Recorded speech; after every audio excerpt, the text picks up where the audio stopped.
Aquele que questiona tudo irresponsavelmente, sem método ou critério, não é cético do ponto de vista filosófico.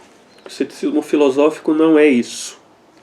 O ceticismo filosófico responde pelos questionamentos com argumentos para demonstrar que aquilo é questionável.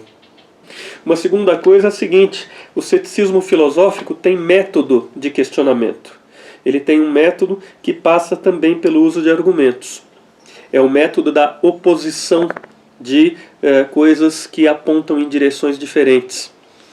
Por exemplo, oposição entre pontos de vista diferentes. Nesse sentido, o ceticismo acaba combinando bem com o perspectivismo. Uma outra coisa: ceticismo ao pé da letra significa investigacionismo. E nesse sentido, o ceticismo é uma supervalorização da pesquisa, do estudo, da busca da verdade, mesmo que nunca se chegue a ela. Muita gente acha que o ceticismo é contrário à busca da verdade, porque ele está sempre questionando tudo e não chega a nenhuma resposta. De fato, o ceticismo não chega a nenhuma resposta, e você deixa de ser cético quando chega a uma resposta que você considera definitiva. Mas isso não quer dizer que o ceticismo desvalorize a busca da verdade. Pelo contrário, ele valoriza a busca pela busca em si mesma. Ele valoriza a própria busca da verdade, não o resultado. O ceticismo filosófico sempre coloca a questão de se aquilo é verdade ou não é. Ele sempre vai discutir se aquilo é verdade ou não é. Então ele não vai simplesmente dizer que tudo é uma questão de ponto de vista. Isso não é uma posição cética. O ceticismo vai sempre se questionar se aquilo é verdade ou não é. Então a questão da verdade é fundamental para o ceticismo.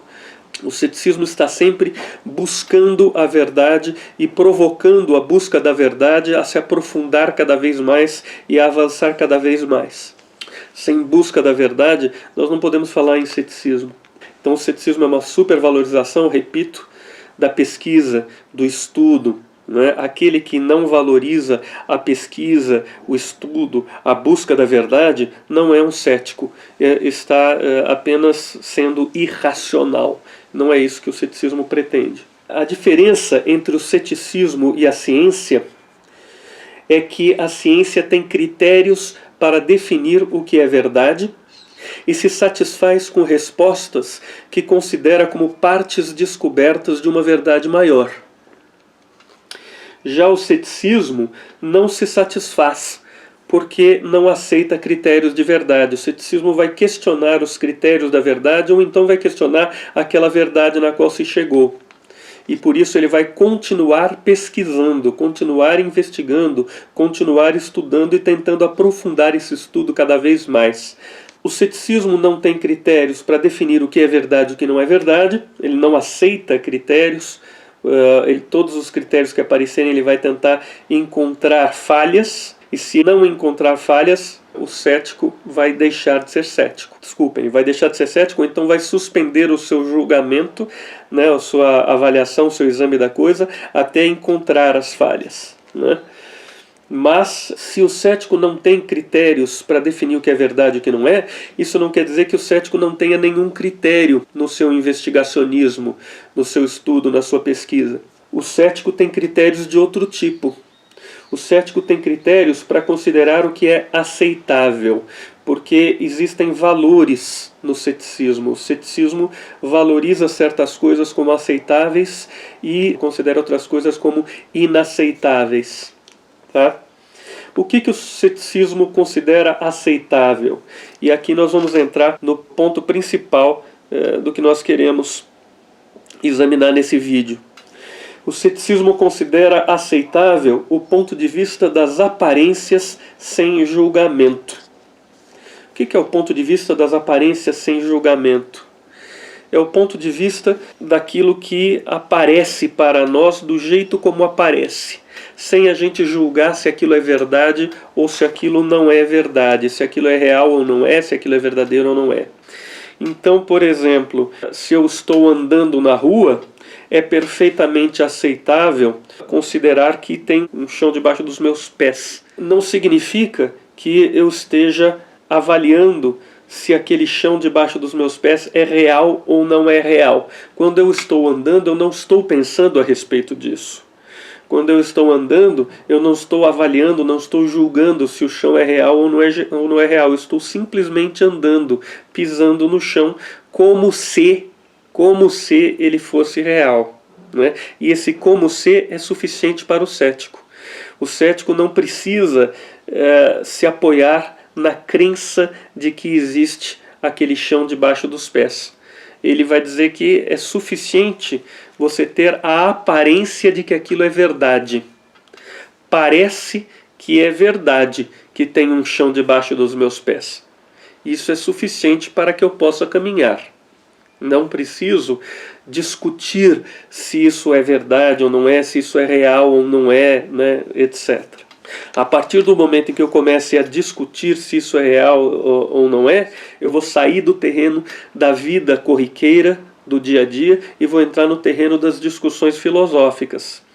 E aí vale o questionamento. Mas no terreno da vida corriqueira, no terreno da nossa vida diária, é aceitável, segundo o cético, a gente se apoiar nas aparências, naquilo que parece ser verdadeiro para nós. E isso é suficiente. Agora, se parece ser verdadeiro, não quer dizer que seja.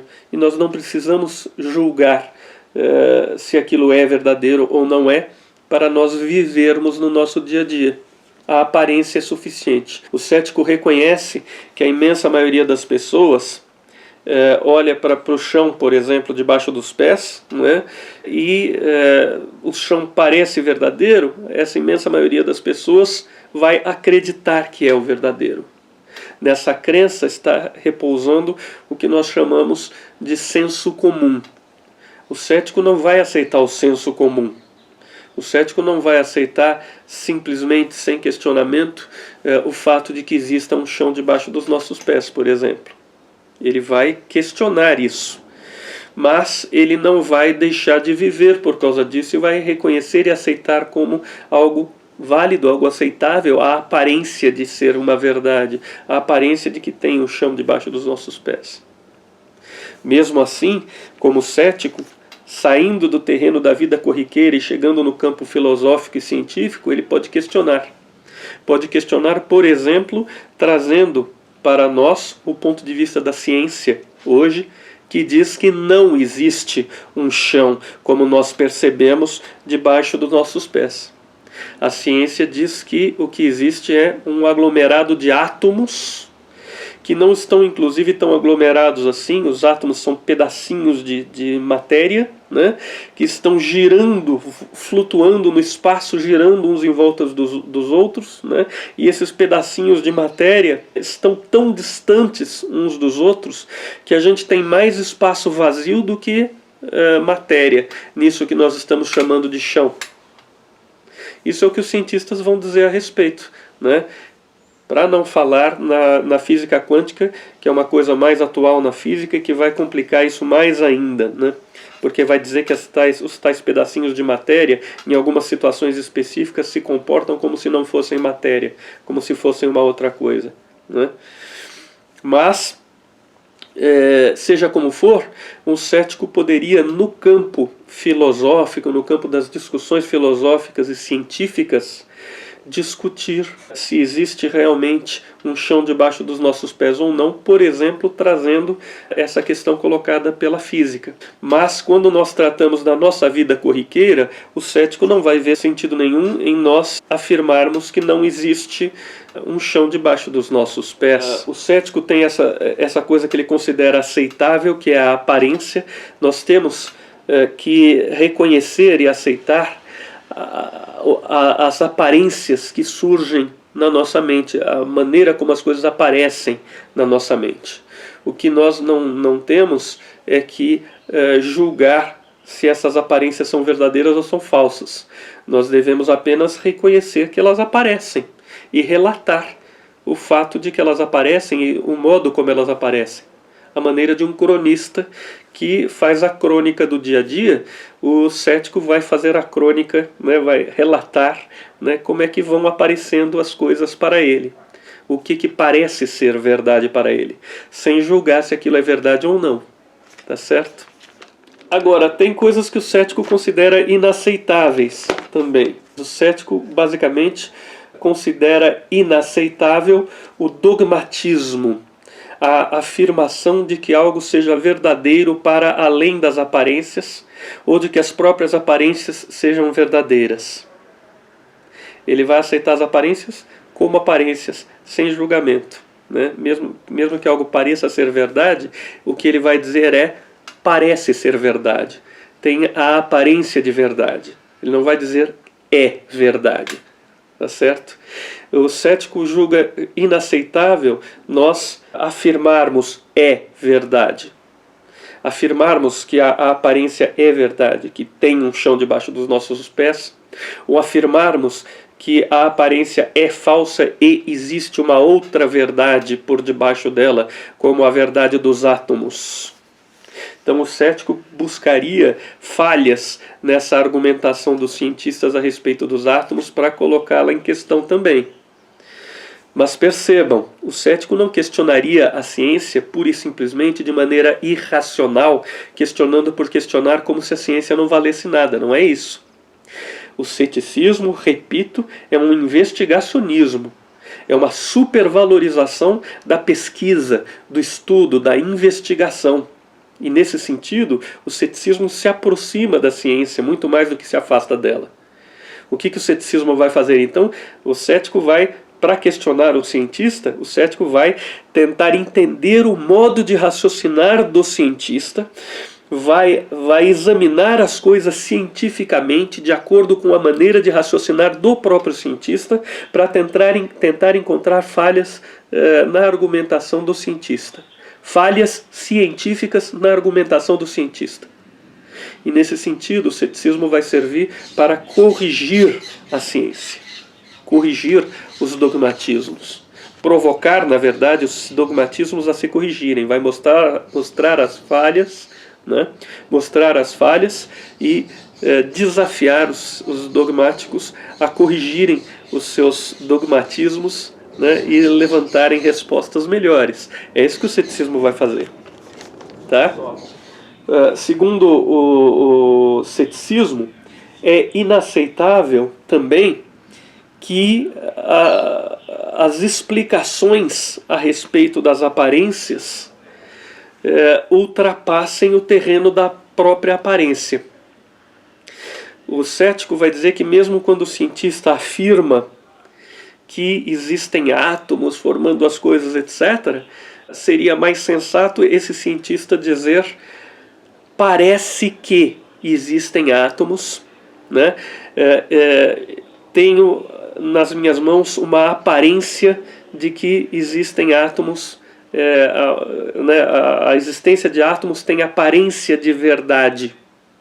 E aí o cientista deveria então demonstrar todo o seu processo de raciocínio, todo o seu caminho, todos os seus argumentos, todas as suas evidências, etc., né, que levaram à produção dessa aparência de verdade.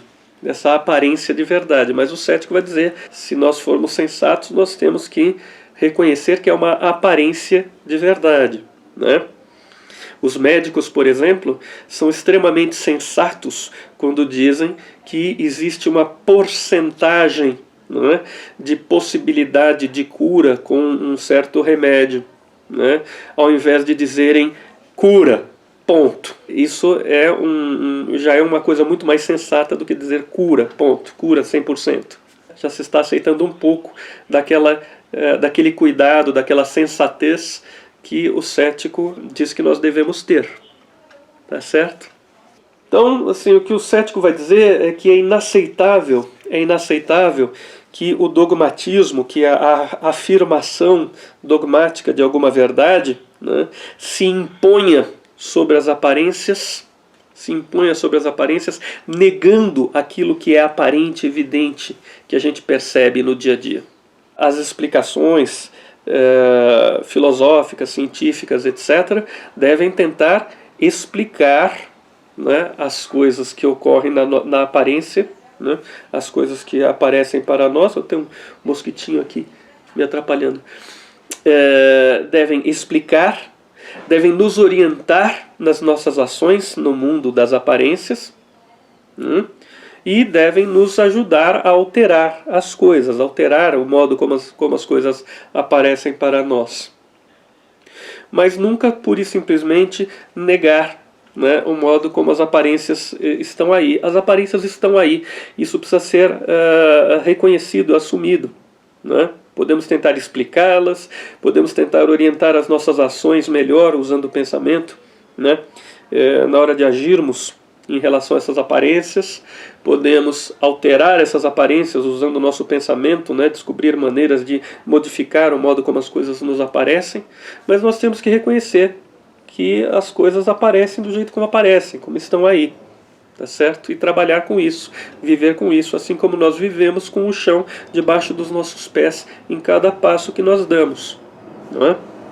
É preciso reconhecer que parece ser verdade que há um chão debaixo dos nossos pés, que nós temos essa aparência de um chão debaixo dos nossos pés quando nós andamos, tá certo? É insensato fazer algo diferente disso, não é? Diria o cético. Temos um exemplo muito curioso de comportamento cético na antiguidade. Havia um filósofo discutindo com um grupo de pessoas a respeito da questão do movimento. E esse filósofo, usando raciocínios matemáticos, estava tentando provar que o movimento não existe e que o movimento, mais do que isso, é algo impossível. Não existe o movimento é algo impossível. E aí um filósofo cético, se não me engano um filósofo chamado Diógenes, deu uma resposta muito interessante. Ele simplesmente começou a andar em círculos na frente do outro e começou a dizer, olha aqui, estou me movendo, ponto, né? Se isso é apenas uma ilusão, né, uma aparência, e existe alguma verdade por detrás, ou se isso é uma verdade, não sei. Pouco importa, não interessa. O fato é que nós temos a aparência de estarmos nos movendo. É preciso entender essa aparência de estarmos nos movendo. A aparência está aí. E você pode inventar a explicação que for matemática para dizer que o movimento é impossível, né? O movimento está acontecendo ali diante de nós. O que adianta você dizer que é impossível se ele está acontecendo diante de nós? Tá certo? Está acontecendo, pode ser só uma aparência ilusória, mas então, o que é que explica essa aparência ilusória? O tal do raciocínio matemático não seria suficiente, seria preciso explicar por que é que nós temos essa aparência de movimento. Por que é que parece que nós estamos nos movendo? Talvez o raciocínio matemático devesse ser ligado a alguma espécie de raciocínio psicológico, estudando as nossas percepções, né, para mostrar que nós temos como é que nós temos a impressão ilusória de estarmos nos movendo, etc. Mas mesmo assim, o cético questionaria esse exagero, né, essa precipitação dogmática, ou esse exagero dogmático, essa coisa apressada, diria o cético, de antes de você investigar com mais cuidado, você já começar a afirmar que a movimentação não existe, que o movimento não existe. Agora o cético diria o seguinte, nós nunca vamos chegar em algo suficiente para nós afirmarmos que o movimento não existe. Se chegarmos, vamos sair do ceticismo. O cético, enquanto é cético, não chega numa resposta. Se ele aceitar a resposta de alguém a favor da existência do movimento ou contra a existência do movimento, ele deixa de ser cético no mesmo momento. Enquanto ele é cético, ele pode apenas suspender o seu julgamento a respeito disso. Dizer, olha, você jogou argumentos muito bons para mim, eu vou pensar, estou com o meu julgamento suspenso. Não sei dizer se o movimento existe ou não. Mas continuo afirmando, a aparência de movimento está aí.